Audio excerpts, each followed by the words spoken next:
1985 లోనే ఒక జడ్జిమెంట్ వచ్చింది. అప్పుడు జస్టిస్ బిఎన్ భగవతి ఉన్నారు, అది ఫుల్ బెంచ్ అంటారు దాన్ని. ఆ ఫుల్ బెంచ్ జడ్జిమెంట్ ఇచ్చారు. అంటే ముగ్గురు ఉంటారు దాంట్లో, ఒక చీఫ్ జస్టిస్ ఉన్నారు, ఇద్దరు జడ్జెస్ ఉన్నారు.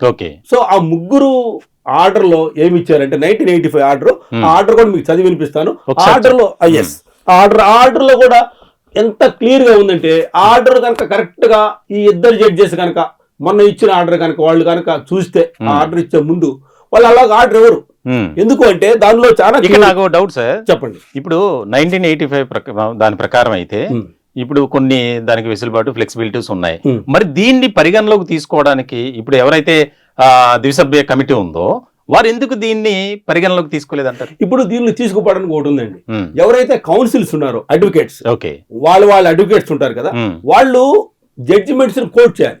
జడ్జి గారికి చెప్పాలి, మెలాడ్ ఇది పలాని జరిగింది, పలాని సంవత్సరంలో పలానా జడ్జి గారు ఇట్లా ఇచ్చారండి, ఒక బెంచ్ ఇట్లా ఇచ్చింది ఆర్డర్, ఈ ఆర్డర్ ఇలా ఉందని చెప్పి ఆనంద్ గారి తరపున ఎవరైతే లాయర్ ఉన్నారో ఆ లాయర్ వారి దృష్టికి తీసుకెళ్ళాలి.